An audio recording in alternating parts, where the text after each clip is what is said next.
Dol, Linog, Ginginid, and Ayun are just few local terms for earthquakes, while pagputok ng bulkan, pagtuga kan bulkan, paglupok sang bulkan, and pagbuto sang bulkan refer to volcanic eruptions in some of the Philippine languages. These terms reflect not only our cultural wealth and linguistic diversity, but also how deeply we are familiar with and have been affected by geologic hazards. I am honored that the Philippine Institute of Volcanology and Seismology, under the Department of Science and Technology, has embarked on the full realization of the DANAS project. With the support and monitoring of the DUST Philippine Council for Industry, Energy, and Emerging Technology Research and Development, as well as our partner institutions, Don Mariano Marcos State University in La Union and the University of the Philippines in Visayas, this initiative marks a significant step in advancing science communication and disaster preparedness by integrating local knowledge into our disaster resilience strategies. Our objectives are simple yet profound.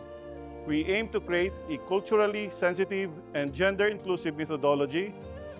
With the source books and informational videos, we encourage you to explore and apply the insights and strategies in strengthening disaster resilience and promoting science in our communities. Together, let's build a future where science and local narratives unite in delivering a brighter and safer tomorrow for the people. Ang salitang danas o experience ay ginamit natin para sa proyektong Disaster Narratives for Experiential Knowledge-Based Science Communication for Earthquake, Tsunami, and Volcanic Eruption. Ang layunin ng proyekto na ito ay madokumento yung mga istorya ng ating mga kababayan patungkol sa experience nila sa lindol o pagputok ng bulkan. Pero ang mahalaga dito, yung pagdokumento natin ay gagamitin natin yung lokal na pananalita. Pagkat mas maintindihan ng mga kababayan natin na gagamit ng mga source books kung ang gagamitin natin ay nasa local na language. Ang layunin ng DANAS ay makaproduce ng mga source books na gagamitin ng ating mga kababayan sa pag-unawa at paghahanda patungkol sa lindol at volcanic eruption.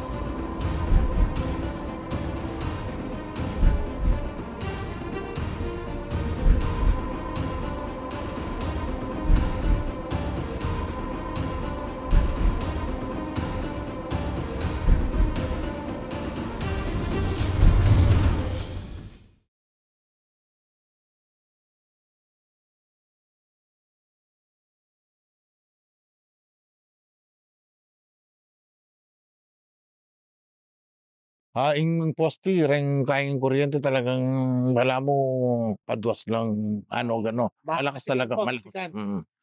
Ay kinurga talaga yung gabon na makanti tayo.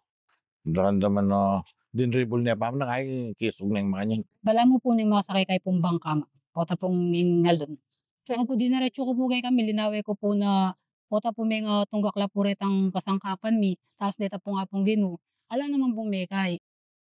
Itang galo na ning ayon kanita ating tas baba ating kaili ang pongwanan yung pamaga galo na ning ayon. So wala mo tang numbaga kareng matuwa sa sabihan ditang babayuan na natang magbayo lang kaya pale bala mo dadaldakan yung makanya ning kai ing semento. Bala mo po itang ating mililigis pong batuking lalam gabon ma'am. Tang nga na po. Di naman po masyadong malakas at tapos yan po. Tang balang tamis, bigla mo pong kanya po. Mabilis mo po. Tas kita pong tunugay ta ma'am, ang po itang lindol, alani po itang tunog ma'am. Tamo pong unang datang na pong, bala mo po, gana po makayan lindol niya po kanita. May nanamo po na yung kanita po mag-epekto itang bala mo, titak-titak bababaeng gabon. May nga spaklangan, may nga spakla. May babayo. Dati ating kengeran ken ngeni ala no lulbog yang ngeni nya megbaba po yung gabon. Mga kaya po may git 2 feet 2 to 3 feet mga niyan po yung beba no. Ali, yung napansinan mi talaga, yung siyempre ka may na problema din tang kipilitin por. Yamang kini kay kami. Yung gabon, may nga bitak-bitak. Dakala may nga bitak. Yan, agyan porak. Itang dayat, labasan mo. Ang gaya kini king banaba, papunta na kita king amanandang Mount Negron. Pataging gabon pero malalam niya. Ay, ati niya may pagyuwing gulong bak. Yung mo po talagang grabe kayo tang kain nyo. Tapos kayong dalan, ulit mong may dislike siya po talaga. Oo, pinya po magbaba na kayo tuwing. Kanita niya po higit ang dalan ng may dislike. Yung slide, makanya na po yung itagan dalan kayong kanya po lele po lele. Bangin niya po. Kaya may po higit ita. Kasi niyang mamulay kami, dis namin niya may tibag linawi niya. Bigla na mong kaya higit nila.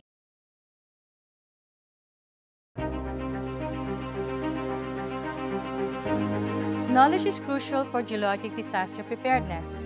The dinosaurs books provide clear, local language descriptions of earthquake and volcanic hazards. By understanding these hazards through the lived experiences of survivors, you are taking a vital step towards disaster resilience. Use the dinosaurs books and additional resources to enhance your geologic disaster preparedness.